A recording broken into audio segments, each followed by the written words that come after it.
વિરામ બાદ સીધો સંવાદમાં આપનું સ્વાગત છે। ભાજપ અને કોંગ્રેસ દેશની બે સૌથી મોટી રાષ્ટ્રીય પાર્ટીઓ છે, પરંતુ એક વિશ્લેષણ દર્શાવે છે કે અન્ય પક્ષો પાસે બંને મુખ્ય પક્ષો કરતાં વધુ ધારાસભ્યો છે। છેલ્લી કેટલીક ચૂંટણીઓ પર જો નજર કરીએ તો આપણને ખબર પડે કે ભાજપ અને કોંગ્રેસ કરતાં પ્રાદેશિક પક્ષો પાસે ધારાસભ્યોની સંખ્યા વધુ છે। જો રાષ્ટ્રીય પક્ષોના ધારાસભ્યોની સંખ્યા કાઢી નાખવામાં આવે તો પ્રાદેશિક પક્ષોના ધારાસભ્યોની સંખ્યા 1600થી પણ વધુ છે। છેલ્લા 5 વર્ષની ચૂંટણીઓમાં જોવામાં આવી તો રાજ્યોમાં ભાજપની તાકાત ઘટતી જઈ રહી છે। આજે સીધો સંવાદમાં આ અંગે આપણે વાત કરીશું। શીર્ષક છે ભાજપનું ઘટતું પ્રભુત્વ।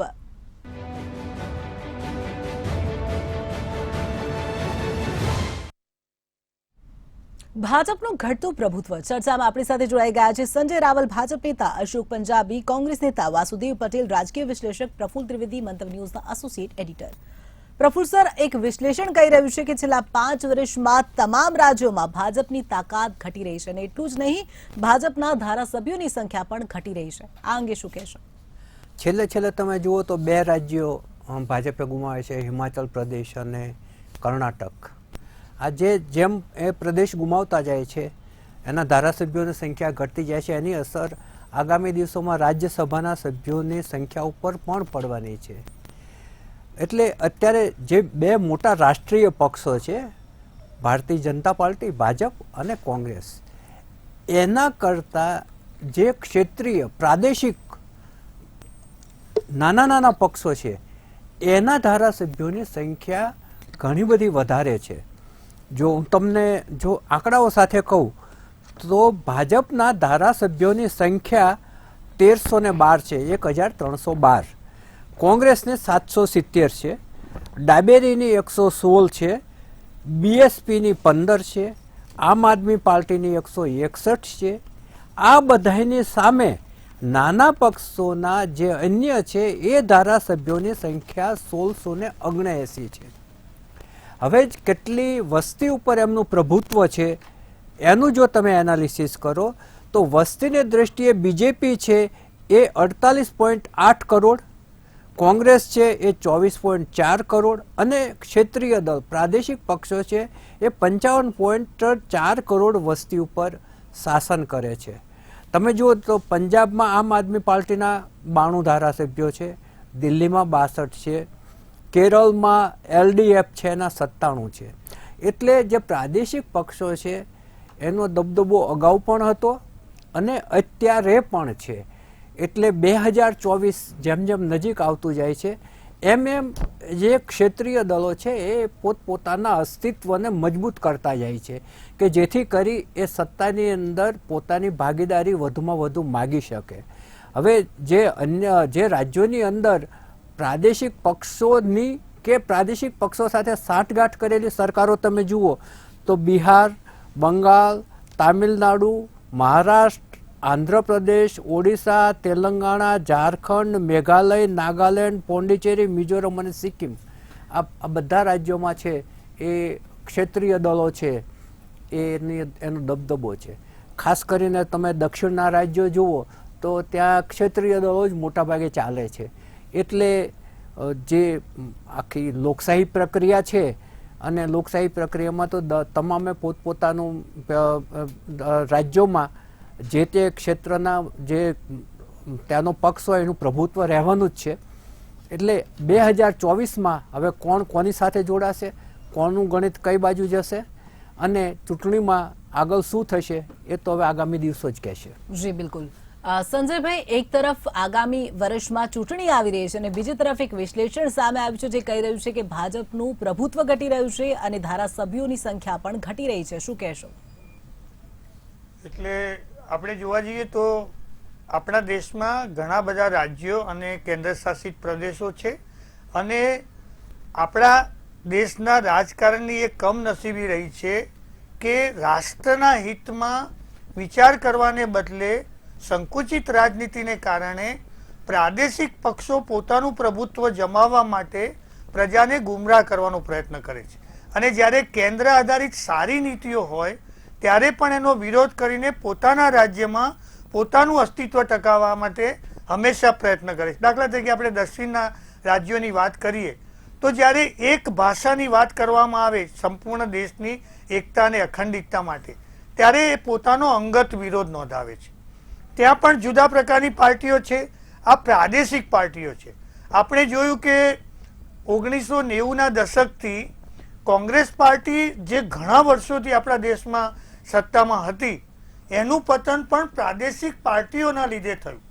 પ્રાદેશિક પાર્ટીઓ સાથે રચાઈને જે સરકારો બની એમાં ભ્રષ્ટાચારના આંકડા એટલા બધા વધી ગયા કે હમણાં જે બહિષ્કારની વાત હતી કે ભારતીય જનતા પાર્ટી દ્વારા પણ લોકસભામાં બહિષ્કાર કરવામાં આવ્યો, પણ એ વખતે એવું એક પણ ક્ષેત્ર નહોતું કે જે ક્ષેત્રમાં ભ્રષ્ટાચાર ન થયો, અને ભ્રષ્ટાચારની મર્યાદા પણ એવી હતી કે એના આંકડા ગણવાની પણ મુશ્કેલ થઈ. એટલે સુધી કે બીજા દેશના જે આપણી સાથેના જોડાયેલા કાર્યક્રમો છે એમાં પણ પ્રાદેશિક કક્ષાએ પ્રાદેશિક પક્ષોએ અને કોંગ્રેસ પાર્ટીએ ભેગા થઈને ભ્રષ્ટાચાર કર્યો. અને અત્યારે જે જુદા જુદા પક્ષોની જે સ્થિતિ છે એમાં ખાસ કરીને કોંગ્રેસની અને અન્ય પક્ષોની, એનું કારણ એ જ છે કે પ્રજાએ એમને જાકારો આપ્યો છે. હવે રાજ્યોમાં પરાજય અને જીત એ તો રાજકારણનો હિસ્સો છે. 2018માં ભારતીય જનતા પક્ષ એ દેશમાં સર્વોચ્ચ સ્થાને હતું, અને જો કેન્દ્ર સરકારની વાત કરવામાં આવે તો 2014 એના કરતાં પણ વધારે સંસદ સભ્યો દ્વારા 2019માં ભારતીય જનતા પક્ષનો કેન્દ્રમાં વિજય થયો છે, અને 2024માં પણ એના જેટલી અને એના કરતાં પણ વધારે બહુમતી મળે એવી શક્યતા છે. એટલા માટે કે પ્રાદેશિક પક્ષો પાસે કોઈ વિચારધારા હોતી નથી. માત્ર પોતાના રાજ્યોમાં પોતાની સત્તા ટકાવી રાખવા માટે એ લોકો ત્યાંની સ્થાનિક પ્રજાને પ્રશ્નો બાબતે ભડકાવીને અને ઉશ્કેરીને એ પ્રકારનું રાજકારણ કરે છે. અને કેન્દ્ર સરકારની જે નીતિઓ છે એમનો વિરોધ કરવો અને વિરોધ ખાતર વિરોધ કરવો, આ પ્રકારની રાજનીતિ જે કરી રહી છે, હું માનું છું આગામી દિવસોમાં પણ ભારતીય જનતા પાર્ટી જે સર્વોચ્ચ અને સૌથી વધારે જે સંસદ સભ્યો ધરાવે છે એ 2024માં પણ વધારે સંસદ સભ્યો સાથે વિજય થશે એવું મારું માનવું છે. કારણ કે અહીં ભ્રષ્ટાચારને જાકારો આપવામાં આવે છે અને લોકશાહી પદ્ધતિથી એનું સંચાલન થાય છે. બિલકુલ. અશોકભાઈ, ભાજપ અને કોંગ્રેસ એ આપણા દેશની સૌથી મોટી બે રાષ્ટ્રીય પાર્ટીઓ છે, પરંતુ વિશ્લેષણ કહે છે કે અન્ય દળો પાસે આ બંને દળ કરતા વધુ ધારાસભ્યો છે. શું કહેશો? ના, સ્વાભાવિક છે ને, આ તો રાજનૈતિક પ્રક્રિયાનો એક ભાગ છે. હવે જ્યાં સુધી પ્રાદેશિક પક્ષોની વાત છે તો મારા મિત્રને કહેવા માંગુ છું કે ભારતીય જનતા પાર્ટી ગંગામાં શુદ્ધ પાણીથી નહાયેલી છે. અકાળી દળ શું હતું પંજાબમાં, એમના સાથે સરકારમાં હતા. મહારાષ્ટ્રમાં શિવસેના શું હતી, એની સાથે સરકારમાં હતા. ટીડીપી સાથે સરકારમાં હતા. એ તો ઠીક, પણ ત્યાં પીડીપી જે છે જમ્મુ કાશ્મીર, કે જે અફઝલ ગુરુની ફોટો પોતાના ઘરોમાં રાખતા હતા, એમના સાથે એમને સરકાર બનાવી. એટલે પોતે કરે બધું સારું છે ને બીજા કરે બધું ખરાબ છે. આ પ્રકારની માનસિકતા તળે જે ભારતીય જનતા પાર્ટી જીવી રહી છે એનો પરિણામ હવે એમની સામે ક્રમશઃ ધીરે ધીરે આવવાનું છે. આપણે જોઈ રહ્યા છે કે હવે રાજ્યોમાં જે પરિસ્થિતિ છે, 1312 બેઠકો છે ટોટલ ધારાસભા જેટલી છે આ દેશમાં. હવે 1312ને તમે જો લોકસભા પ્રમાણે ગણવા જાઓ કે ભાઈ 1312 બેઠકોમાંથી તમે જો એને 7ને ગુણાકાર કરો, ભાગ્યાકાર કરો, તો કેટલું સીટો એમને 224માં આવશે. જો અત્યારે આ ગણવા જઈએ તો હું ખાલી અંદાજની વાત કરું છું તો 170થી વધુ બેઠકો ભારતીય જનતા પાર્ટીને મળતી નથી 2024માં. અને જે રીતે પ્રાદેશિક પક્ષોને વિરોધ પક્ષોને ખતમ કરવાની જે ચાલ છે, જે માનસિકતા છે, જે નીતિ છે, જે રીતિ છે ભારતીય જનતા પાર્ટીની આરએસએસની, આ દેશમાં એક હતું જે રાજ કાયમ કરવાની જે એક નીતિ છે એના સામે હવે લોકો વાતને સમજી રહ્યા છે. વિરોધ પક્ષો પણ આ વાતનો ખ્યાલ આવી રહ્યું છે. હું સવાલ એ પૂછવા માંગુ છું કે 2014 પહેલા તમે શું કહીને સત્તા ઉપર આવ્યા હતા? 2014માં ગુજરાતના મુખ્યમંત્રીને જ્યારે જીએસટીની વાત કરી તો જીએસટીના પ્રમુખ એને બનાવવામાં હતા કે જીએસટી લાગુ કરવાની કોઈ જરૂર નથી. મનરેગાની વાત આવી, મનરેગા ખોટું છે. એફડીઆઈની વાત આવી, એફડીઆઈ ખોટી છે. આ બધી વસ્તુઓ પોતે મુખ્યમંત્રી કહેતા હતા, એ હકીકત છે, ઓન રેકોર્ડ છે. અને પોતે આ દેશના મંત્રીઓ માથા ઉપર પહેલા લઈને નીકળતા હતા સિલિન્ડર, અને એમને જે છે મોંઘવારી ખતમ કરી દઈશું, આપકી બાર મોદી સરકાર 2 કરોડ લોકોને રોજી આપશું, 15 લાખ રૂપિયા આપશું. આ બધી વસ્તુઓ ધીરે ધીરે એમને સામે અત્યારે આવી રહી છે. એમાંથી એક પણ જે છે વાદો પૂરું કરી શક્યા નથી. એટલે પ્રજા વિમુખ થઈ રહી છે. પ્રજાને જે તક મળશે પ્રજા ત્યાં જવાશે. પણ હવે 2024માં જો કહેવા માંગુ છું, કોઈ પણ સંજોગોમાં ભારતીય જનતા પાર્ટીની સરકાર બનવાની નથી. અને હવે તો 1 વર્ષ બાકી છે.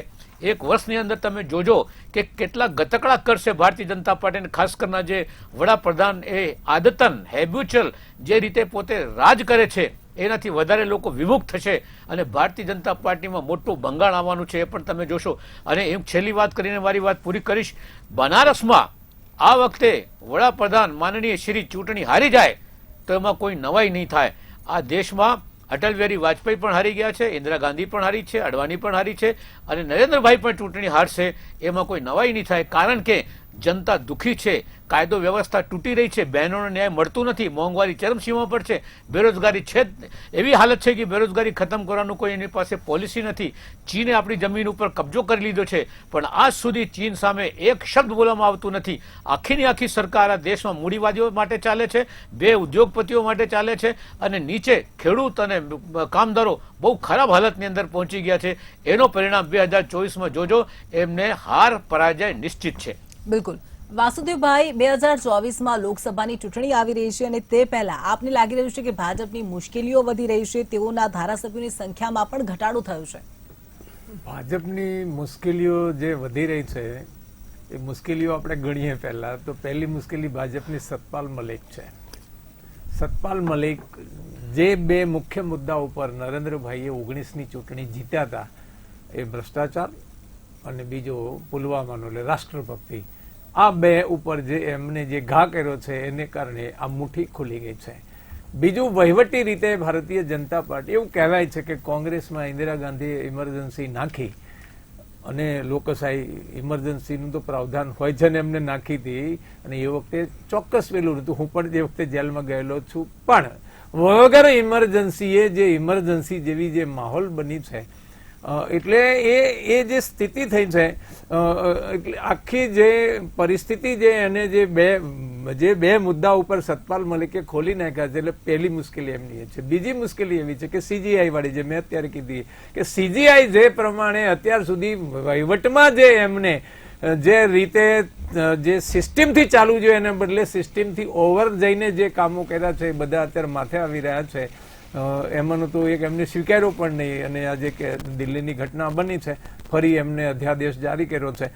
ત્રીજું એવું છે કે એમની જે છે કે જે પ્રમાણે તંત્રનો એ દુરુપયોગ કરે છે, સીબીઆઈ, ઈડી, ઇન્કમ ટેક્સ, એને કારણે વિપક્ષના નેતાઓ બધા ભેગા થઈ રહ્યા છે અને એ વધતું જાય છે. હમણાં 17 તો નવા ડેપ્યુટી ડાયરેક્ટરોની નિમણૂક થઈ છે ઈડીમાં, એટલે આ કદાચ એથી પણ વધશે. એટલે એ થવાને કારણે સામે બધા ભેગા થઈ રહ્યા છે, બધાને પોતાના અસ્તિત્વનો સવાલ છે. ત્રીજી વાત એવી છે કે જે પેટર્ન છે, ગુજરાતના 2 નેતાઓ પાસે દિલ્હી છે, ભાજપ પણ એમની પાસે છે, આ બંનેની જે પેટર્ન છે એમના પછીનું બધું નેતૃત્વ એ ખતમ કરી નાખે છે. એમને રાજસ્થાનમાં વસુંધરા રાજેને ખતમ કર્યા છે, એમને રમણસિંહને છત્તીસગઢમાં ખતમ કર્યા છે, મહારાષ્ટ્રમાં એ પ્રમાણે જ્યાં જ્યાં ગડકરી મહારાષ્ટ્રમાં છે, એવા દરેક પ્રાંતમાં જે ખમતીધર નેતાઓ હતા, એક રાજનાથસિંહ અત્યારે મંત્રીમંડળમાં છે, કેટલી અત્યારે એમની ઓલી ચાલે છે એ જુદી વાત છે, પણ કુલ મળીને જે પણ નેતૃત્વ હતું વાજપેયી વખતનું, અડવાણી વખતનું, આ બધું નેતૃત્વ, એટલે એમની પાસે નેતાની જે સેકન્ડ રેન્જ હોવી જોઈએ એ બધા જ સામે બેઠા છે, ઓપોઝિશનમાં છે. એમનું પોતાનું સ્ટેટસ રાજ્યોમાં રહ્યું નથી, એટલે રાજ્યો ગુમાવવા રહ્યા છે. જે ચૂંટણીઓ 14 પછી 31 રાજ્યોમાં જે ચૂંટણી થઈ છે એમાંથી 6 રાજ્યોમાં જ ભારતીય જનતા પાર્ટી જીતી છે પૂર્ણ બહુમતથી. બાકી બધી 1, 2, 5, 10 પછી જે મળે એમાંથી સરકારો બનાવે છે, કાં તોડીને સરકારો બનાવે છે. 6 જ રાજ્યોને, આજે મોટા 4 રાજ્યો છે, બે મોટા રાજ્યો છે, ઉત્તર પ્રદેશ અને ગુજરાત, આસામ અને ઉત્તરાખંડ. એ સિવાય 2 પૂર્વના, ત્યાં સિવાય બીજે ક્યાંય ભારતીય જનતા પાર્ટીની સરકારો, સીધી સરકારો છે નહીં. એટલે આખી જે ભારતીય જનતા પાર્ટી જે સંકોચાઈ રહી છે એમાં વધુ અધૂરામાં પૂરું કર્ણાટકની જે ચૂંટણી થઈ એમાં બ્રાન્ડ થોડી તો ધોવાઈ હતી બંગાળામાં, જે પ્રમાણે ચૂંટણીને એમને પોતાના માથે લીધી હતી, એમને આદત છે બધી જગ્યાએ માથે ચૂંટણી લઈને ચાલે છે, એને કારણે એમનું બ્રાન્ડ ધોવાતું જઈ રહ્યું છે. હિમાચલમાં ધોવાનું, કર્ણાટકમાં તો બજરંગ બલીના નામે આવડો મોટો શો થવા છતાં પણ જે રીતે એટલે બ્રાન્ડ ધોવાઈ રહી છે. એટલે ભારતીય જનતા પાર્ટી છે એ આજનું ટાઇટલ બિલકુલ એ સંકોચાતી જઈ રહી છે. અને એ સંકોચનના કારણે જે કર્ણાટકમાં સ્થિતિ છે અત્યારે, લોકો એવું કહે છે, એવો ડેટા આવે છે કે મધ્યપ્રદેશની સ્થિતિ કર્ણાટક કરતા પણ વધારે ખરાબ છે. છત્તીસગઢમાં તો લાગે એવું નથી, ત્યાં એના નીચે દક્ષિણનું જે તેલંગાણા છે એમાં નથી મેળ પડે એવું. એટલે કદાચ આગામી ચૂંટણીઓ 4-4 રાજસ્થાનમાં ગેહલોત જે પ્રમાણે અત્યારથી વાહવાહી કરાવવાની જે ચાલુ કરી છે એમને, એને કારણે રિપીટ થવાની સંભાવનાઓ પણ લોકો વાતો કરી રહ્યા છે. સાધારણ રીતે 5 વર્ષે એ બદલે છે. પણ એ સ્થિતિમાં અત્યારે એ પણ ચર્ચાના કારણે રાજકીય ગલિયારોમાં ચાલી રહ્યું છે કે ચૂંટણીઓ આવતી વિધાનસભા સાથે આપી દે છે ને કે 4 વિધાનસભા હારી ગયા પછી તો લોકસભા હારી જ જવાય. એટલે આ સ્થિતિ સુધી એનું સંકોચન પહોંચ્યું છે. આ રાજકીય ગલિયારોની વાતો અહીંયા સુધી પહોંચી છે. એટલે ભારતીય જનતા પાર્ટી છે સંકોચાઈ રહી છે, એમાં બે મત છે જ નહીં. અને હજુ પણ જો અત્યાચાર વધશે, જે પ્રમાણે 17 મેં કીધું ઈડીના જે ડાયરેક્ટરોની નિમણૂકો થઈ છે, તો મને એવું લાગે છે કે વધારે સંકોચાવાનો વારો આવશે. એમને આમાં ચોક્કસ ફેરબદલ કરવો જોઈએ કે ડરની રાજનીતિ છે એ અને સંઘર્ષ જે કરે છે ને, મૂળ શું થયું છે કે આ સંઘર્ષની શરૂઆત લાલુ પ્રસાદ યાદવથી થઈ છે. આ દેશમાં સૌથી પહેલો સંઘર્ષ એને કર્યો ને આજે પણ આરજેડી સૌથી વધારે મોટી પાર્ટી તરીકે બિહારમાં ચાલી રહી છે. એટલે જે લોકો સંઘર્ષ કરે છે એને પ્રજા સપોર્ટ આપે છે. આ મુદ્દો પણ ભારતમાં છે. જે સંઘર્ષો કર્યા છે બધા જીવતા છે. મહારાષ્ટ્રમાં સંઘર્ષ કર્યો તો મહારાષ્ટ્રમાં આજે નંબર 1 ઉપર જે ચાલે છે શિવસેનાના નેતા ઉદ્ધવ ઠાકરે. તમે એની કલ્પના જો, ત્યાં એનું જે પ્રભુત્વ વધ્યું છે.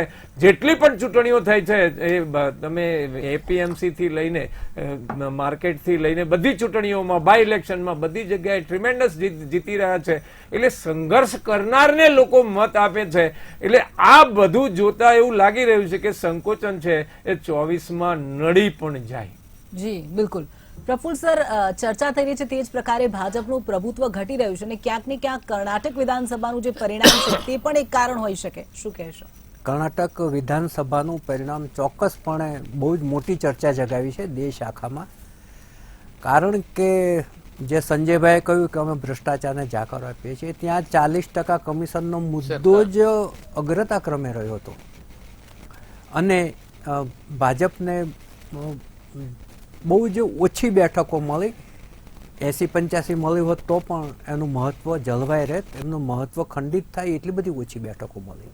તમે આપણે ગુજરાતની વાત કરો ભ્રષ્ટાચારની, તો લાંઘાનું પ્રકરણ, જે પૂર્વ આઈએએસ ઓફિસર છે, પૂર્વ કલેક્ટર છે, એનું જે જમીનના કૌભાંડો છે એ બહાર આવતા જાય છે. અને એમની સાથે પૂર્વ મુખ્યમંત્રી સહિત બીજા મંત્રીઓના નામો પણ વહેતા થયા છે.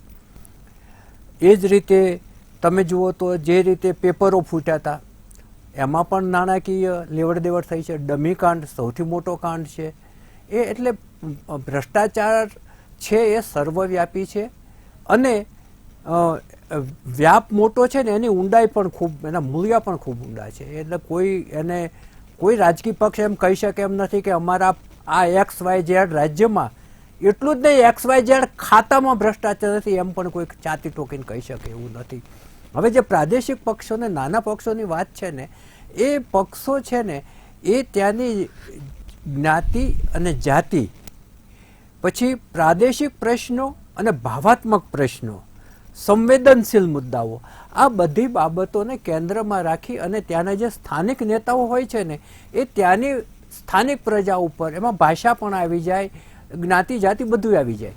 એટલે એ બધાની ઉપર એનું એટલું પ્રભુત્વ હોય છે ને કે રાષ્ટ્રીય પક્ષો જે છે કોંગ્રેસ અને ભાજપ, એ લોકો માટે નગણ્ય થઈ જાય છે. અને એટલે ત્યાં પ્રાદેશિક જે નાના પક્ષો છે એની સત્તા સતત ટકી રહે છે. આ તમે જયલલિતાનો દાખલો જુઓ કે એની લોકપ્રિયતા કઈ હદની હતી. એટલે જે નાના પક્ષો છે, પ્રાદેશિક પક્ષો છે, એ એમના રાજ્યોમાં ઠાઠમાઠથી જીવતા હોય છે. જી બિલકુલ. સંજયભાઈ, આ જ પ્રશ્ન કરવા માંગીશ કે ભાજપનું પ્રભુત્વ ઘટી રહ્યું છે, ક્યાંક ને ક્યાંક કર્ણાટક વિધાનસભાનું પરિણામ પણ તેનું કારણ હોઈ શકે.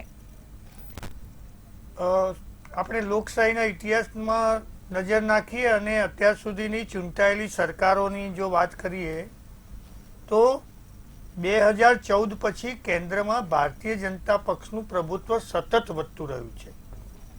હવે રાજકીય પક્ષોના ઇલેક્શન એમાં રાજ્ય કક્ષાએ અને કેન્દ્ર કક્ષાએ તો આપણે જોઈએ તો રાજસ્થાન પડોશી રાજ્યની વાત કરીએ તો ત્યાં કોંગ્રેસની સરકાર છે. ત્યાં કોંગ્રેસનું રાજકારણ ચાલે છે, રાજ્યમાં કોંગ્રેસની સરકાર છે. પણ ત્યાં લોકસભાની જ્યારે વાત આવે છે ત્યારે 25 સીટો ભારતીય જનતા પક્ષને મળે છે.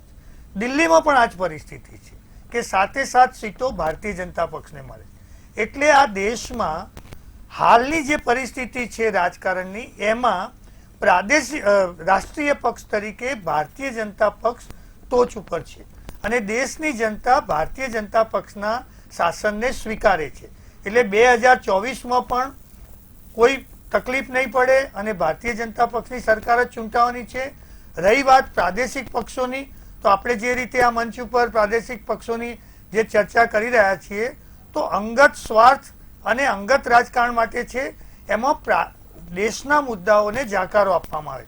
એટલે કેટલાક રાજ્યો જ્યારે દેશના પ્રશ્નોની વાત આવે, સંવિધાનની વાત આવે ત્યારે પ્રાદેશિક સ્તરે એમની યોજનાઓનો અને નીતિઓનો વિરોધ કરે છે, જે દેશની એકતા અને અખંડિતતા માટે આમ જોવા જઈએ તો એક વિધ્વંસક પરિબળ તરીકે વર્તે છે. અને હું માનું છું કે ધીમે ધીમે આ પરિસ્થિતિ ઓછી થશે. પ્રાદેશિક પક્ષો રાષ્ટ્રીય કક્ષાએ ફાવશે નહીં. હમણાં જ આપણે જોયું કે ચૂંટણી પંચ દ્વારા રાષ્ટ્રીય પક્ષોની જ્યારે ગણતરી કરવાની હતી તો કોંગ્રેસ પાર્ટીનો પણ સમાવેશ નહોતો થતો. જો કોંગ્રેસ પાર્ટીની નીતિઓ આટલી જ સર્વશ્રેષ્ઠ હોય, આ તો ઠીક છે કે કર્ણાટક રાજ્યમાં એમની સરકાર આવી ત્યારે માંડ રાષ્ટ્રીય પક્ષ તરીકે એમનું નામ લેવાનું શરૂ થયું છે. તો પ્રજા આટલી હદે જાકારો એટલા માટે આપે કે એમની પાસે સ્પષ્ટ નીતિઓ હોતી નથી. લોકશાહી પ્રક્રિયામાં સૌથી અગત્યની વાત એ છે કે તમારી પાસે પ્રજાકીય ચળવળ હોવી જોઈએ, પ્રજાના પ્રશ્નોનું સમાધાન હોવું જોઈએ અને એ બધામાં ભારતીય જનતા પક્ષ આગળ છે. એટલે હાર જીતની પરિસ્થિતિ બદલાય તો પણ 2024ની લોકસભાની ઇલેક્શનમાં ભારતીય જનતા પક્ષને જ બહુમતી મળશે, પ્રચંડ બહુમતી મળશે અને ફરીથી આ જ રીતે સરકાર રચાશે એવું મારું માનવું છે. જી અશોકભાઈ, સંજયભાઈએ તો જીતનો વિશ્વાસ વ્યક્ત કર્યો છે, શું કહેશો? સંજયભાઈને તો કહેવું પડે, વાસ્તવિકતા અને સત્યને એક બાજુ મૂકીને અને ફક્ત કાલ્પનિક વાતોમાં રાચવાનું જે કામ છે. હવે હકીકતમાં તમે જોઈ શકો છો કે ભાઈ એમ કહેતા હતા કે 2019માં અમારી સીટો વધી છે ને અત્યારે 300થી ઉપર છે. તો આ ભાઈને યાદ અપાઈ દઉં કે એક જમાનામાં કોંગ્રેસની 450 બેઠકો હતી, 350 બેઠકો આવતી હતી, 45-46% ઓછો ક્યારેક વોટ મળતા નહોતા. એનું મતલબ આ નથી કે તમે પણ અત્યારે કર્ણાટકનું જે પરિણામ આવ્યું છે તમે કેમ આંખો બંધ કરી શકો છો? આ કર્ણાટક પરિણામ ઉત્તર પૂર્વી ભારતમાં શું છે? આસામને બાદ કરતા દરેક જગ્યા ઉપર મેઘાલયમાં 2 બેઠકો મળી છે પણ કહે છે કે અમારી સરકાર છે. તમે જુઓ ગોવામાં શું કર્યું એમને, મધ્યપ્રદેશમાં શું કર્યું. એટલે જે રીતે Bharatiya Janata party N can પ્રકારે શાસન ઉપર કબજો કરીને અને પછી મીડિયા મારફતે પોતે પોતાનું સ્થાપિત કરવાની કોશિશ કરી રહી છે, હવે એનો અંત આવી રહ્યો છે. લોકો જે છે લાંબા સમય સુધી એ દમન સ્વીકાર કરતા નથી. કોંગ્રેસે ખોટું કર્યું હતું, 50-60 વર્ષ સુધી શાસન આપ્યું એટલે કોંગ્રેસે વિરોધ પક્ષમાં મૂકી દીધું છે. પણ તમે સત્તા પર આવ્યા પછી તમે અમર નથી. તમે જોઈ શકો છો કે આવતી ચૂંટણીની અંદર કોઈ પણ વાયદો તમે પૂરું કરી શક્યા નથી. પ્રજાકીય વાયદો કોઈ પૂરું કરી શકે નથી. વિદેશોની અંદર પરિસ્થિતિ શું છે, દેશની અંદર પરિસ્થિતિ શું છે, આપણો બોર્ડર સલામત છે કે નથી. પુલવામામાં હજુ સુધી જે RDXના જે વિસ્ફોટ થયા હતા જેમાં 42 આપણા નૌજવાનો શહીદ થયા હતા એની હજુ સુધી કોઈ માહિતી મળી નથી. આ વાત વાસુદેવભાઈ કરી, સતપાલ મલિકે આ સૌથી મોટો સવાલ ઊભો કર્યો હતો કે આ પુલવામાની અંદર જે વિસ્ફોટ થયું છે કોણે કરાયું છે, આની પાછળ કોનું હાથ છે. અને પુલવામાનું નામ લઈને જ શહીદોના નામે વોટ માંગતા હતા નરેન્દ્રભાઈ મોદી સાહેબ આપણા કે પુલવામાના નામ અમને વોટ આપી દો. હવે રામ મંદિર બની રહ્યું છે, રામ મંદિરના નામ ઉપર વોટ માંગશે. ક્યારેક તો પછી એના નામ ઉપર વોટ માંગતા હતા આપણા કર્ણાટકની અંદર હનુમાનજી બજરંગબલી સાહેબનું. હવે બાગેશ્વરને પકડીને લઈ આવ્યા છે એક મહારાજને, એનો પણ ઉપયોગ કરશે. એટલે પ્રજાકીય પ્રશ્નો બાબતમાં ભારતીય જનતા પાર્ટી 101% નિષ્ફળ ગઈ છે. બેરોજગારી ચરમસીમા ઉપર છે, મહેંગાઈ ચરમસીમા ઉપર છે, અરાજકતા ચરમસીમા ઉપર છે, મહિલાઓને કોઈ સુરક્ષા રહી નથી. આ સંજોગોની અંદર હું એમ માનું છું કે 2024ના ચૂંટણી પરિણામો આંખ ખોલનારા હશે અને પ્રજા પોતાની લોકતાંત્રિક પરિપક્વતા દર્શાવશે. જી બિલકુલ. વાસુદેવભાઈ, છેલ્લા 5 વર્ષમાં ભાજપના ધારાસભ્યોની સંખ્યા સતત ઘટી રહી છે અને આગામી સમયમાં જ્યારે લોકસભાની ચૂંટણી આવી રહી છે, ભાજપની મુશ્કેલીઓ કેટલી વધી શકે? એટલે ભારતીય જનતા પાર્ટીનું આર્ગ્યુમેન્ટ છે, હમણાં સંજયભાઈ પણ કીધું કે વિધાનસભામાં જે થાય પણ લોકસભામાં તો બહુમતી અમને જ મળવાની છે. એ 19 અને અત્યારની જે પરિસ્થિતિ જે બદલાઈ છે એની વાત કરું. બિહારને તમે લો તો બિહારમાં એમની સાથે નીતિશ કુમાર હતા, અત્યારે સામે છે, આરજેડી ભેગું થઈ ગયું છે. મહારાષ્ટ્રમાં પણ 3 પક્ષો ભેગા થઈ ગયા છે, એ એકલા શિવસેના એની સામે જતી રહી છે. એ સિવાય દેશમાં અત્યારે જે વાત ચાલી રહી છે કે એકની સામે એક ઉમેદવાર, એટલે કોઈ મોટું ગઠબંધન થવાનું છે એવી ક્યાંય વાત જ નથી. એટલે ગઠબંધનનો વિષય નથી, વિષય એવો છે કે કયા રાજ્યમાં કોનું પ્રભુત્વ છે, કયા સારો ઉમેદવાર કોણ આપી શકે છે. એ ઉમેદવાર એકની સામે એક ઉમેદવારની જે દરખાસ્ત ઉપર કામ થઈ રહ્યું છે. એટલે ગઈ વખતે તો વિભાજન થયું હતું, આ વખતે મતોનું વિભાજન છે. એ મોટા ભાગના જે પક્ષો છે, 2-3 ઈડી એના દમનના કારણે અમુક લોકો હજુ બહાર નથી આવ્યા. જેમ જેમ ચૂંટણીઓ નજીક આવશે એમ જ આવશે. એવા છે 2-4 લોકો. બાકીના મોટા ભાગના જે પક્ષો છે એ પક્ષો ભેગા થઈ ગયા છે, જે શક્તિશાળી દરેક રાજ્યમાં પોતાનું સ્ટેન્ડ છે. અને બીજું એમાં સૌથી મહત્વની વાત એ છે કે કોંગ્રેસનું જે આ વખતનું સ્ટેન્ડ છે ને કોંગ્રેસ જે રીતે ચાલી રહી છે ને એમાં રાહુલનું જે નેતૃત્વ છે કે એ છે ને એ જમીની લેવલ ઉપર રાજનીતિ કરે છે. એટલે એ પોતાનું જેમ ધારો કે કોંગ્રેસ કર્ણાટકમાં જીતી એટલે ઉપર હવામાં આવી જાય ને પછી કોઈને ગણે નહીં, એવું એ નહીં કરે, નહીં થવા દે. એવું જે એનું વર્તન છે એને કારણે એ જ્યાં જતું કરવું પડે એવું જતું કરવાની એની માનસિકતા હોવાને કારણે પ્રભુત્વ તો કોંગ્રેસમાં એમનું છે જ, ભલે ખડકેજી હોય પ્રમુખ એમના, પણ સ્થિતિ એવી છે. એટલે કોંગ્રેસ જે રીતે અત્યારે આગળ વધી રહી છે એટલે એકની સામે એકમાં જે અનુકૂળતા હોય ને બીજું આમને દંડો લઈને જે ફરે છે ને, કેજરીવાલ ઉપર દંડો થતા કેજરીવાલ આખા દેશમાં ફરતો થઈ ગયો, જે કોંગ્રેસથી આગો રહેતો તે કોંગ્રેસની જ પડખે જતો રહ્યો. એટલે મૂળ જે સ્થિતિ છે કે ભારતીય જનતા પાર્ટીથી લોકો દૂર ભાગી રહ્યા છે, વિપક્ષમાં એક થઈ રહ્યા છે અને ઉમેદવારોમાં પણ એની અસર આવવાની પૂરેપૂરી સંભાવના છે. એટલે લોકસભા અને વિધાનસભા લોકસભાના રિઝલ્ટ વિભાજનને કારણે મોટે ભાગે, અને ગઈ વખતે તો 19માં 2-3 જે મહત્વના કારણો હતા એમાં એક રાષ્ટ્રભક્તિનું પુલવામાની ઘટનાનું પણ એક કારણ હતું. એટલે એ જે માહોલ જે બનાવવાની વાત છે, એટલે મોટા ભાગના જે વાપરવાના શસ્ત્રો હતા, રામ મંદિરનું શસ્ત્ર છે, રાષ્ટ્રભક્તિનું પુલવામાનું શસ્ત્ર છે, આવા બધા શસ્ત્ર વાપરી નાખ્યા છે. કયું નવું શસ્ત્ર આવશે ખબર નથી, પણ સંભાવનાઓ નવા શસ્ત્રની પણ, કારણ કે એક વખત વિશ્વસનીયતા ઘટે છે, બ્રાન્ડ ઘસાય છે, પછી લોકો ગમે તે ક્યાંયનો વિશ્વાસ નથી કરતા. એ પણ આ વખતે નડવાની સંભાવના છે.